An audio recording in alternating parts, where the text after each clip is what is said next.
The sound of his laugh echoes in the pristine, minimalist living room, bouncing off the glass and chrome, each chuckle a tiny, sharp icicle aimed straight at my heart. It's not a warm laugh, not the kind that invites you in. It's a dismissal, a punctuation mark at the end of a sentence that has already judged and condemned me. Leave, Mark says, his voice still carrying the residue of that cold amusement, his perfectly sculpted eyebrow arched in a way that's meant to convey incredulity, but only lands as condescending. Sarah, darling. He sips his single malt, the amber liquid catching the light from the floor-to-ceiling windows that overlook a city I no longer feel a part of.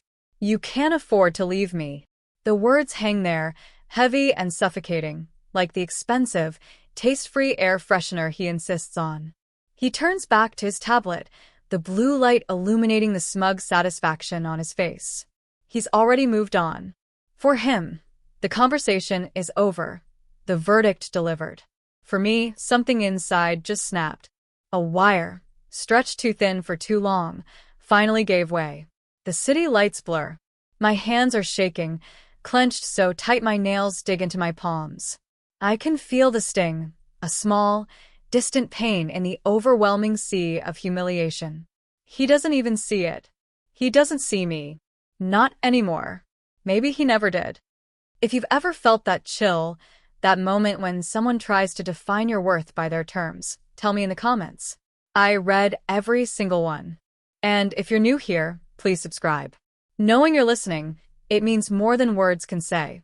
Our life, from the outside, looks like a perfectly curated magazine spread. Mark is a partner at his law firm, a titan in his field, they call him. Our apartment is a testament to his success, sleek, modern, impersonal. Every surface gleams. Every object has its designated place, much like I've had mine. I remember a time when this space felt like ours, a canvas for our future. Now, it feels like a showroom, and I'm just one of the carefully chosen, aesthetically pleasing but ultimately replaceable accessories. Before Mark, there was a Sarah who dreamed of algorithms and user interfaces, a Sarah who could lose herself for hours in lines of code, building worlds from scratch. I had a promising career in tech, a small startup I co-founded with college friends. We were passionate, driven, and on the cusp of something. I felt it. Then Mark swept into my life, a force of nature, charming and ambitious. He painted a picture of a different kind of future, one where I wouldn't have to struggle, where I'd be taken care of. At the time, exhausted from ramen-fueled all-nighters and the constant hustle, it sounded like a harbor. I sold my shares in the startup for a pittance, a decision he gently, persuasively encouraged. Focus on us, he'd said, his eyes sincere. We can build an empire together, his empire, it turned out.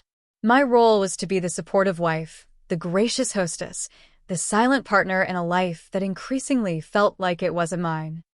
My days became a predictable rhythm of managing the household, organizing his social calendar, and ensuring his world ran smoothly.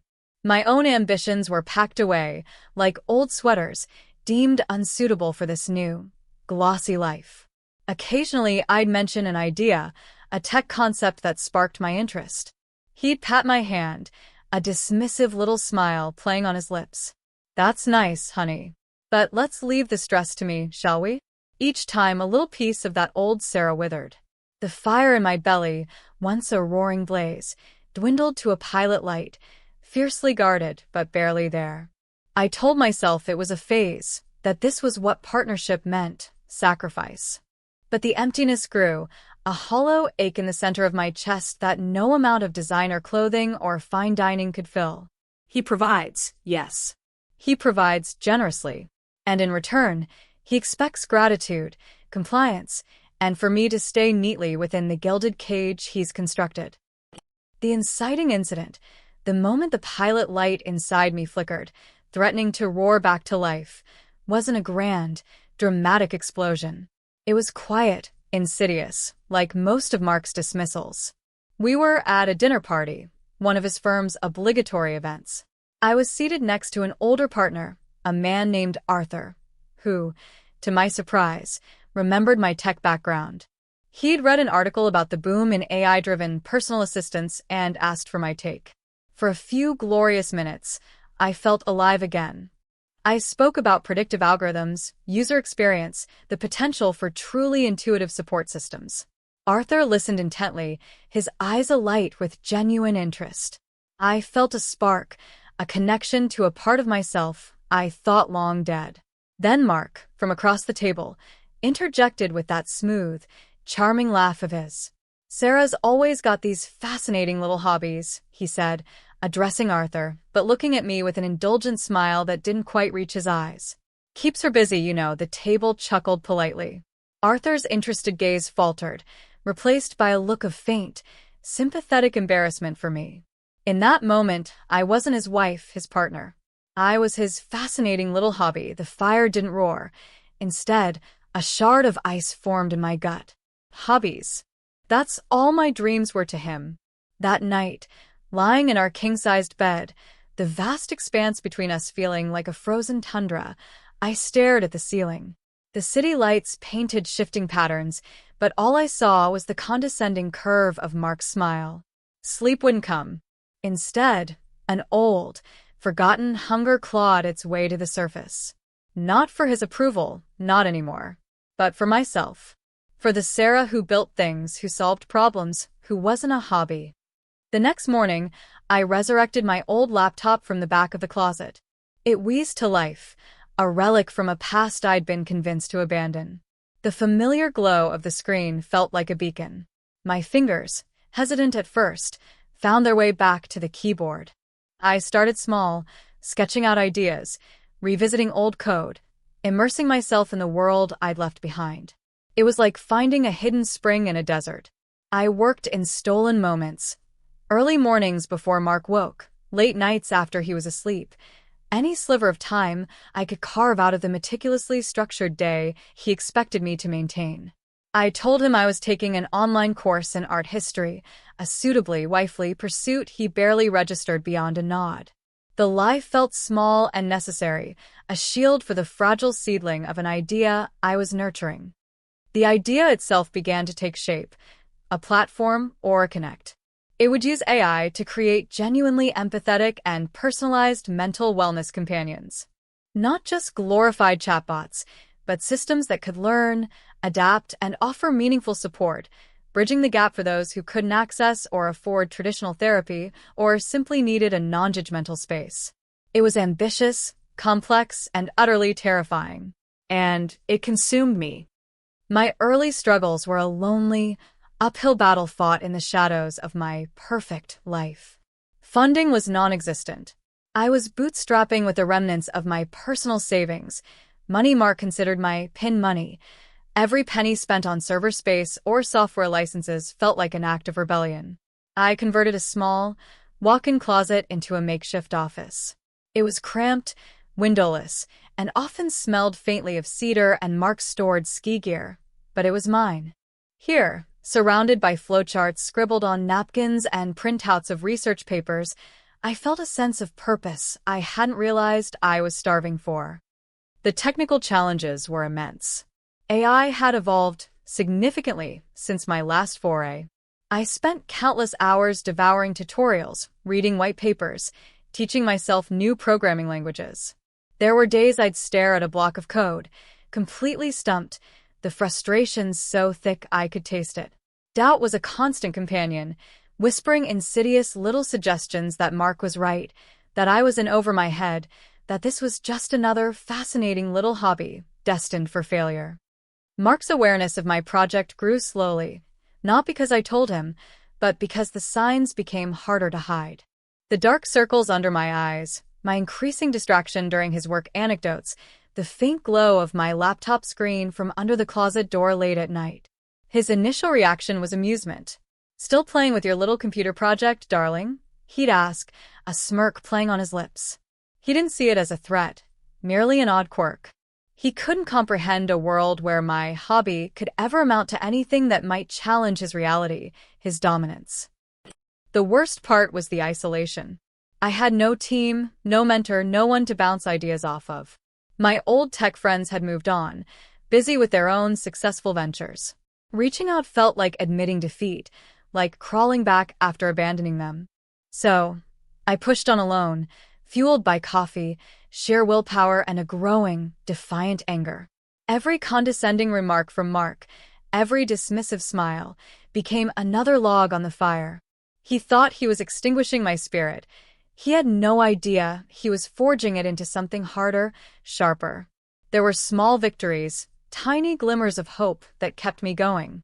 The first time the basic algorithm for Aura Connect responded with something that felt genuinely insightful, not just programmed, I actually cried. Tears of exhaustion, relief, and a fierce, protective pride. I'd show up to Mark's dinner parties, play the role of the attentive wife, my mind racing with code and user interface designs. I lived a double life, one of quiet desperation and another of fervent, secret creation. The strain was immense. I was perpetually tired, stretched thin, but the closet office became my sanctuary, the only place I felt truly myself. The loneliness was a heavy cloak, but with each line of code, with each problem solved, I felt a flicker of the woman I used to be, the woman I was determined to become again. This wasn't just about building a company. It was about rebuilding myself, piece by painful piece, in the silence and shadows, far from Mark's critical gaze.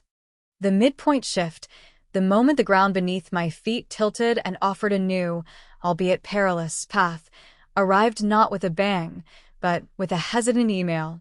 I had, in a moment of combined desperation and reckless courage, submitted a very rough beta of Aura Connect to a niche online competition for innovative wellness apps. I'd almost forgotten about it, buried under the daily grind of coding and deflecting Mark's casual dismissals. The email, with its subject line, "Congratulations, Wellness Innovator Semi-Finalist," seemed unreal. I read it 3 times, my heart hammering against my ribs. Semi-finalist. It wasn't a win, not yet, but it was validation. Someone, somewhere, saw potential in what I was building. The prize for semi-finalists included a small grant, not much, but enough to upgrade my server and perhaps hire a freelance coder for a few specific tasks. More importantly, it included mentorship from industry veterans. Suddenly, I wasn't entirely alone anymore. This small recognition changed something fundamental within me. The defiance, which had been a simmering ember, now flared. This wasn't just a hobby, it was real. It had legs. And for the first time, a tiny, audacious thought took root. What if I could actually succeed? Not just succeed, but succeed on a scale that Mark, in his insulated world of billable hours and corporate law, couldn't even fathom. Mark's reaction to my semi-finalist status was predictable. "Oh, that's nice, Sarah," he said, barely looking up from a contract he was reviewing. "Don't let it distract you too much, though. Mrs. Henderson is expecting your call about the charity gala seating chart." His tone was flat, unimpressed, as if I'd told him I'd successfully baked a batch of cookies. The lack of acknowledgement, which once would have wounded me, now fueled a cold resolve. He didn't get it. He wouldn't get it. And I realized, with a startling clarity, that I didn't need him to. His approval was no longer the currency I sought. My strategy shifted. Before, Aura Connect was a secret escape, a personal rebellion. Now, it became my weapon, my path to independence. The thought of leaving Mark, once a terrifying, abstract concept shackled by his pronouncement, "You can't afford to leave me," began to feel less like a dream and more like a plan. His words echoed, but now they sounded like a challenge, not a sentence. The mentorship proved invaluable. My mentor, a no-nonsense woman named Carol who'd built and sold 2 successful tech companies, saw through my carefully constructed facade of the dutiful wife.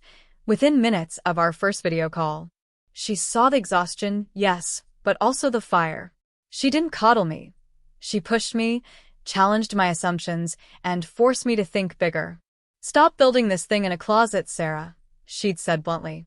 "If you believe in it, act like it." With the grant money and a surge of newfound confidence, I rented a tiny co-working space. It was just a desk in a noisy, open-plan office, but it felt like a palace. Being surrounded by other entrepreneurs, the buzz of activity, the shared sense of purpose. It was intoxicating. I started networking, cautiously at first, then with more assurance. I hired my first part-time employee, a brilliant young coder named Ben, who was as passionate about OraConnect's mission as I was. Mark noticed the changes, of course. My increased absences from home, my animated talk about user engagement and seed funding, concepts alien and vaguely irritating to him.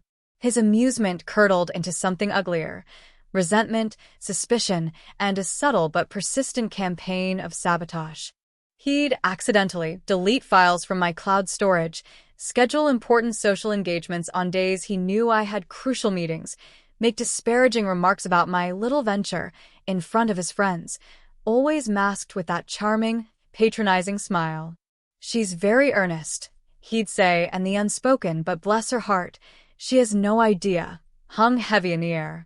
He was trying to clip my wings, to pull me back into the gilded cage. But it was too late. I'd tasted flight, and I wasn't going back. The game had changed, and I was finally learning how to play. The rising challenges came thick and fast, like a relentless barrage. As OraConnect gained traction, attracting early users and positive buzz, the stakes grew higher, and so did the obstacles. We were still a tiny fish in a vast ocean, and bigger, better-funded competitors began to notice us.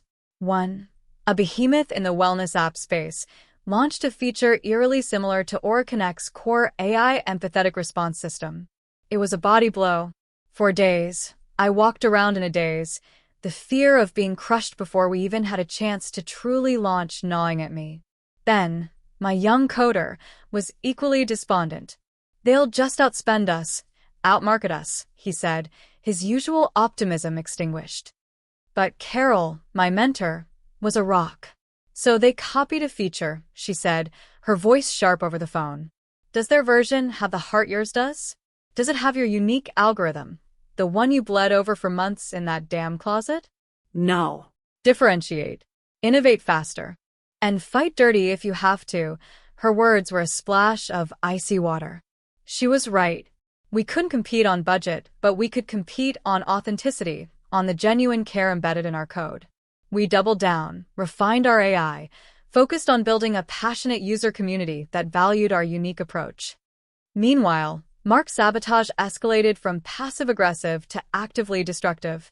He started questioning my expenses, scrutinizing every penny I spent from our joint accounts, even though I was now supplementing with small angel investments I'd painstakingly secured. "This OraConnect thing is becoming a rather expensive hobby, Sarah," he'd say, his voice laced with disdain. "Are you sure you know what you're doing?" He'd forget to pass on important messages, create urgent, household crises that demanded my immediate attention, always at the most inconvenient times. He was like a child, throwing a tantrum because his favorite toy was no longer solely focused on him. There was a particularly vicious incident where he invited a potential investor I'd been courting for weeks to one of his lavish dinner parties, only to subtly undermine me throughout the evening. He'd make jokes about my late-night coding sessions, imply I was neglecting my real responsibilities, and steer the conversation away every time I tried to discuss OraConnect seriously. The investor, a cautious, old-money type, left looking distinctly uncomfortable. I saw the opportunity slip through my fingers, and the rage I felt was cold and hard. He wasn't just dismissing me anymore, he was actively trying to make me fail. The pressure was immense. I was juggling fundraising, product development, team management. We were up to 3 part-timers now, and the constant emotional warfare at home. Sleep became a luxury. My diet consisted mainly of coffee and whatever I could grab on the go. The sleek apartment Mark was so proud of became a battleground. The silence between us was heavy, charged with unspoken accusations and resentment. He saw my growing dedication not as a sign of success, but as a personal affront, a rebellion against the life he had so generously provided. He couldn't understand why I'd trade the comfort and security he offered for the stress and uncertainty of a startup. He couldn't see that what I was building wasn't just a company, it was my escape route. The irony was, the more he tried to pull me down, the more determined I became. His negativity became a perverse form of motivation. Every time he scoffed, every time he tried to belittle my efforts, it just strengthened my resolve to prove him wrong, to build something so undeniably successful that even he couldn't dismiss it. The hobby was becoming a force, and it terrified him. The rising challenges were exhausting. They pushed me to my limits, but they also forged a resilience I never knew I possessed. I was no longer just fighting for my company. I was fighting for my life, for my future, for the right to define my own worth. And with every obstacle overcome, I felt myself growing stronger, taller, ready for whatever came next. The deepening crisis felt like the world collapsing in slow motion, each pillar of my carefully constructed new life crumbling around me.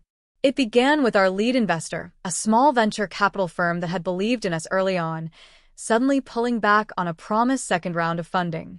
Their official reason was market volatility, but I heard whispers through the grapevine.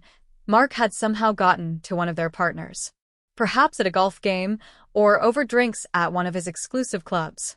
He'd expressed concerns, subtly poisoning the well, painting AuraConnect as a risky, unstable venture led by his well-meaning but inexperienced wife. The betrayal was a physical blow, leaving me winded and shaking with a fury I had to swallow down. Without that funding, our runway was critically short. Payroll loomed, server costs were mounting, and our marketing budget, already laughably small, evaporated. Ben and the other two team members, Lily and Raj, were visibly worried. Their faith in me, in AuraConnect, had been a beacon. Now, I saw doubt creeping into their eyes. How could I ask them to keep working, to keep believing, when the ground was disappearing beneath our feet? The co-working space, once a symbol of my independence, now felt like a ticking time bomb. Every cheerful success story from other startups was a fresh stab of anxiety.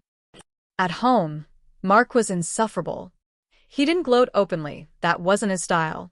Instead, he adopted an air of pitying concern. "Perhaps it's for the best, Sarah," he said one evening, swirling his wine, his gaze carefully avoiding mine. "These things are terribly stressful. You can relax now. We can go back to how things were, back to the gilded cage, back to being his possession." The implication was clear. I told you so. You should have listened to me. The sheer arrogance of it, the casual destruction he'd wrought, made my blood boil. But I was too tired, too defeated, to fight. All the energy had drained out of me. The final straw came during a particularly bleak week. We'd lost a key potential client. Our App Store ratings had dipped due to a minor but persistent bug we couldn't afford to fix quickly, and I was running on fumes. I came home late, exhausted and heartsick, to find Mark entertaining some of his colleagues. He didn't acknowledge my entrance. As I walked past the living room, I heard him say, his voice carrying clearly, "Yes, Sarah's little app. Bless her, she tries. But some hobbies are best left as hobbies, don't you think?" The polite, knowing laughter from his colleagues washed over me, each chuckle a fresh wave of humiliation. I didn't say anything. I just walked into our bedroom, the vast, opulent space feeling like a mausoleum. I sank onto the edge of the bed, the fight completely gone. All seemed lost. My dream, AuraConnect, felt like it was dying, starved of resources and strangled by Mark's relentless, insidious opposition. His words echoed in my ears. "You can't afford to leave me," and for the first time in months, I believed him. Maybe he was right. Maybe I wasn't strong enough or smart enough. Maybe I was destined to be nothing more than Mrs. Mark Chancellor, a well-dressed appendage to his success. The despair was a lead weight in my chest, threatening to drown me. I stared at my reflection in the darkened window, a pale, haunted version of myself. The woman who dreamed of changing the world with technology seemed like a figment of a distant imagination. The crisis wasn't just financial or professional, it was existential. I had poured every last ounce of myself into AuraConnect, and it felt like it was all for nothing. The turning point arrived not in a flash of divine inspiration, but in the quiet, suffocating darkness of that opulent bedroom. hours after Mark's dismissive laughter had faded. I lay there, staring at the ceiling, the city lights outside painting cold, in different patterns. His words, "Some hobbies are best left as hobbies," replayed endlessly, each repetition like a tiny hammer blow. But then, something else surfaced from the depths of my despair. Carol's voice, sharp and pragmatic. "Fight dirty if you have to," and beneath that, an older memory. The fierce pride I felt the first time my code worked, the conviction that Aura Connect could genuinely help people. A cold, hard anger began to crystallize within me, pushing aside the exhaustion and self-pity. He wanted me to give up. He wanted me to crawl back, defeated, into the comfortable prison he designed. He expected me to break. And in that moment, staring into the abyss, a new determination ignited. It wasn't a roaring fire, not yet, but a single, unwavering flame of pure defiance. No. I would not break. I would not let him win. He thought this was a game he controlled, a game where he held all the cards. He was about to find out how wrong he was. The next morning, I woke before dawn, the city still cloaked in gray. There was a chilling clarity in my mind. Mark was asleep beside me, his breathing even, his face relaxed, utterly oblivious to the storm brewing within me. I slipped out of bed, padded silently to my cramped closet office, and opened my laptop. The screen glowed, a familiar comfort. If the traditional routes were blocked, I'd find new ones. If he poisoned the wells, I'd dig deeper. My first call was to Ben. I laid it out bare, the funding crisis, Mark's interference, the slim chances. "I can't pay you much right now," I confessed, my voice tight. "But if you stick with me, if we can turn this around, I'll make it right." Equity. A real stake. There was a long silence on the other end. I held my breath. Then, Ben's voice, quiet but firm. "I'm in, Sarah. Aura Connect is too important to let die. What's the plan?"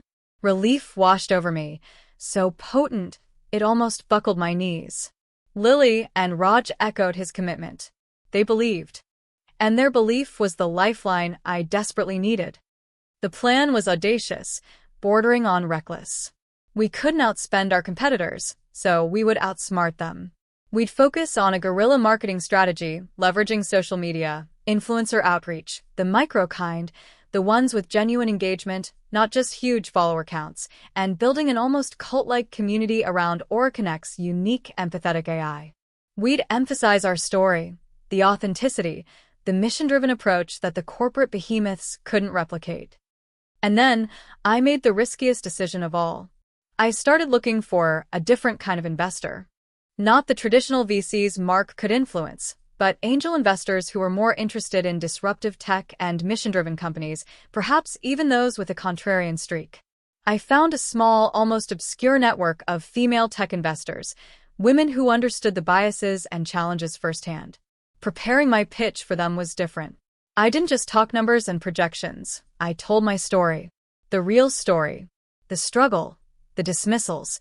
The fight to build something meaningful in the face of overwhelming odds. I was raw, honest, vulnerable. And it resonated. One investor, a woman named Eleanor Vance, who had a reputation for being incredibly shrewd and for backing underdogs, listened intently, her gaze never wavering. When I finished, she was silent for a long moment. Then she said, "Sarah, your husband sounds like an ass. But your technology is brilliant. And your grit? That's unquantifiable." She didn't just offer funding. She offered strategic partnership, access to her network, and a fierce belief that galvanized my own. It wasn't a massive injection of cash, but it was enough. It was more than enough. It was a declaration of war against Mark's attempts to crush me. I started moving my personal assets, the pin money, Mark so readily dismissed, into accounts he couldn't touch. I consulted a lawyer, discreetly, learning about divorce proceedings, asset division, the ugly realities. The thought no longer terrified me. It empowered me. Leaving Mark wasn't just a possibility anymore. It was an inevitability. Aura Connect was no longer just my company. It was my declaration of independence. The path ahead was still fraught with peril, but I was no longer walking it alone, and I was no longer walking it in fear. I was walking it with a cold, clear purpose. He thought he'd push me to the brink. He had. And I'd found my footing on the other side. The climax wasn't a single, explosive moment, but a series of them, like aftershocks from an earthquake, culminating in a day that rewrote my entire existence. With Eleanor Vance's backing and strategic guidance, AuraConnect didn't just survive, it began to thrive. Our guerrilla marketing campaign, fueled by genuine user testimonials and our authentic mission, struck a chord. We weren't just an app, we were a movement. Download såget. Media outlets, intrigued by the underdog story and the innovative tech, started featuring us. We were the little engine that could, chugging uphill with grit and determination. Mark watched this resurgence with a mixture of disbelief and growing unease. His dismissive smirks became less frequent, replaced by a tight-lipped silence. He'd casually ask about user numbers, revenue projections, his attempts at nonchalance failing miserably. He couldn't comprehend how I, his hobbyist wife, was pulling this off without his superior intellect or connections. He even tried, once or twice, to offer advice, to insert himself into AuraConnect's narrative, perhaps sensing that the ship was not only staying afloat but might actually be heading towards treasure. I met his attempts with polite, cool detachment. "Thank you, Mark, but we have it covered," I'd say. The we, a deliberate exclusion of him.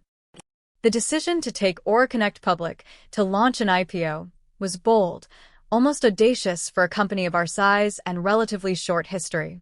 But Eleanor, with her uncanny market intuition, believed the timing was perfect. "The market loves a David and Goliath story, Sarah," she'd said. "And right now you're David, armed with some seriously smart tech and a hell of a narrative. The preparations were grueling. Endless meetings with underwriters, lawyers, accountants. I lived and breathed SEC filings, roadshow presentations, financial modeling. I was exhausted, but it was a different kind of exhaustion than before. This was the fatigue of a warrior in the heat of battle, not the soul-crushing weariness of a prisoner." Mark, of course, was skeptical. An IPO? He'd scoffed, the sound grating. "Sarah, isn't that a bit ambitious? Most startups at your stage are looking for another funding round." Not ringing the opening bell, there was a nervous edge to his condescension now, a flicker of something I couldn't quite name. Fear, perhaps? The idea that I might actually succeed on a scale that would eclipse him was, I suspect, an existential threat to his carefully constructed sense of superiority. The morning of the IPO, I woke up in a hotel room near the stock exchange, alone. I hadn't told Mark the exact date. There was no celebratory breakfast, no good luck kiss. Just the quiet hum of the city, waking up outside my window, and the frantic thumping of my own heart. Ben, Lily, Raj, and Carol were with me, a small, tight-knit group, our faces a mixture of terror and elation. As we stood on the trading floor, the noise, the energy, the sheer scale of it was overwhelming. When it was time to ring the opening bell, my hand, holding the gavel, was surprisingly steady. That clang, echoing through the cavernous hall, wasn't just the start of trading for AuraConnect, it was the sound of my chains breaking. We watched the stock ticker in a small, private room, the numbers flickering across the screen. The initial offering price was modest, but the buzz was strong. Then, the first trades came in. Higher than expected. Then higher still. It climbed, steadily, relentlessly. Ben was gripping my arm. Lily was openly crying. Raj was staring at the screen, speechless. Carol just smiled, a knowing, satisfied look on her face. My phone, which I'd put on silent, buzzed incessantly in my purse. I ignored it. I knew who it was. Later, much later, after the initial frenzy had subsided, after the champagne had been poured and the tearful hugs exchanged, I glanced at it. Dozens of missed calls and texts from Mark. "Sarah, what's happening? The news is saying, is this real? Call me. Now." His panic was palpable, even through text. That evening, back in the silence of the hotel room, I finally did the math. I pulled up AuraConnect's current market cap, calculated the value of my founder's shares, my equity. The number that stared back at me from my laptop screen was staggering. It was more than I'd ever dreamed possible. Then, with a cold, almost clinical detachment, I pulled up the estimates of Mark's net worth, his law firm partnership, his investments, the value of our shared assets. I'd always known he was wealthy, successful. He'd made sure I knew. And then I saw it. The number representing my stake in AuraConnect, the hobby he'd ridiculed and tried to sabotage, didn't just match his net worth. It surpassed it. Comfortably. By a margin that was almost comical in its scale. The plot twist, the real kicker, wasn't just the money. It was the call I made to him a few days later, after the dust had settled and the reality of AuraConnect's success was undeniable, splashed across financial news sites. I asked him to meet me at the apartment, our apartment, the one that had always felt more like his. He was there when I arrived, pacing the living room, his usually impeccable suit looking rumpled, his hair slightly disheveled. He looked smaller somehow. The arrogance was gone, replaced by a desperate, grasping anxiety. "Sarah," he began, his voice hoarse. "This is incredible. We need to talk. About us. About the company." I let him flounder for a moment, watching the man who had dismissed me, belittled me, tried to break me, now looking at me with a dawning, horrified respect he'd never shown before. "There is no us, Mark," I said, my voice calm, steady. "And as for the company, it's my company." He stared at me, his face paling visibly. "What are you saying?" "I'm saying," I continued, feeling a strange, detached serenity, "that I'm leaving you. And contrary to your previous assessment, I can very much afford to." I slid a folder across the polished coffee table, the divorce papers my lawyer had prepared. His eyes flickered down to the papers, then back up to my face. The color drained completely, leaving him looking gray and old. "But, Sarah, why? We can work this out. I can help you manage things. This kind of success, it's a lot to handle alone." His voice trailed off as he saw the look in my eyes. No pity, no anger, just a vast, cool emptiness where my love for him used to be. "The funny thing is, Mark," I said, allowing myself a small, dry smile, "I've been handling things alone for a very long time. You just never noticed." He opened his mouth, then closed it again. For the first time since I'd known him, Mark Chancellor was utterly speechless. He finally understood. He hadn't just underestimated my hobby, he'd underestimated me. And in doing so, he'd lost everything. The power dynamic hadn't just shifted, it had been utterly, irrevocably reversed. His laughter, the one that used to cut me to the quick, echoed in my memory, but now it sounded hollow, pathetic. The gun he'd pointed at my future had, in the end, backfired spectacularly upon himself. The aftermath was less dramatic than the explosion, more like the slow settling of dust after a demolition. The divorce was surprisingly swift. Mark, faced with the undeniable reality of my financial independence and, perhaps, the dawning, uncomfortable truth of his own behavior, didn't fight much. His lawyers postured, of course, made some noise about marital assets, but in the end, the prenup we'd signed, at his insistence, ironically, to protect his assets back when I had nothing, and the clear trajectory of AuraConnect's success being almost entirely post-separation in its significant valuation, made things relatively straightforward. He was left with his considerable wealth, but it was now dwarfed by mine. More importantly, he was left with the ashes of his arrogance. I bought him out of the apartment, the sleek, minimalist cage he'd so carefully curated. Standing in it alone for the first time, truly alone, without his presence or his judgment, was a strange experience. It didn't feel like home. It felt like a monument to a life I had survived. I decided to sell it, to find a space that reflected me, not the woman he had tried to shape me into. AuraConnect continued its upward trajectory. The IPO was just the beginning. We expanded, innovated, and stayed true to our core mission of providing genuine, empathetic AI support. The work was demanding, relentless, but it was mine. Every success, every challenge overcome was a testament to what I and my incredible team had built. Ben, Lily, and Raj became not just employees but partners, their early faith rewarded with significant stakes in the company they'd helped save. Carol remained my mentor, my confidant, and one of my dearest friends. There were moments of quiet reflection, often late at night, in my new, much smaller, much warmer apartment, filled with books and art and comfortable, slightly mismatched furniture. I'd think about Mark, not with anger anymore, but with a kind of detached pity. He had been so fixated on his own perceived superiority, so blinded by his ego, that he'd failed to see the potential in the person sleeping next to him for years. He'd tried to extinguish a spark, and in doing so, had inadvertently fanned it into a wildfire. Sometimes, I'd hear things about him through the grapevine. That he was more subdued at the firm, less arrogant. That he'd remarried, someone younger, more pliable perhaps.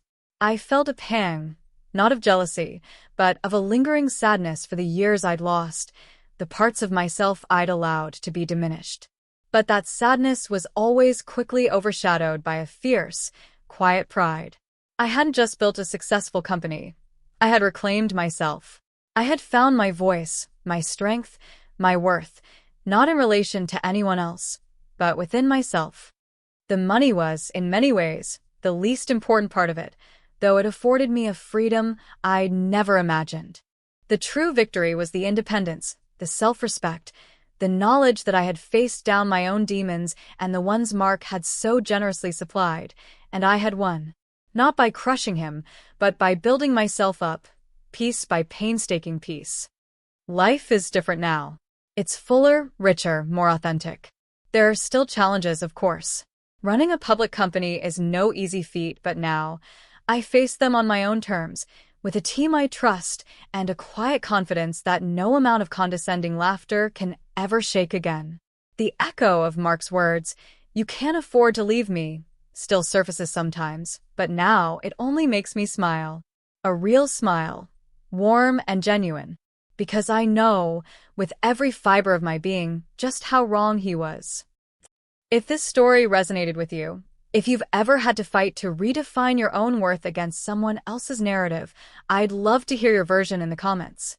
Your stories inspire me. Thanks for being here, for listening. And if you haven't already, subscribing helps bring more of these stories to life. It truly makes a difference.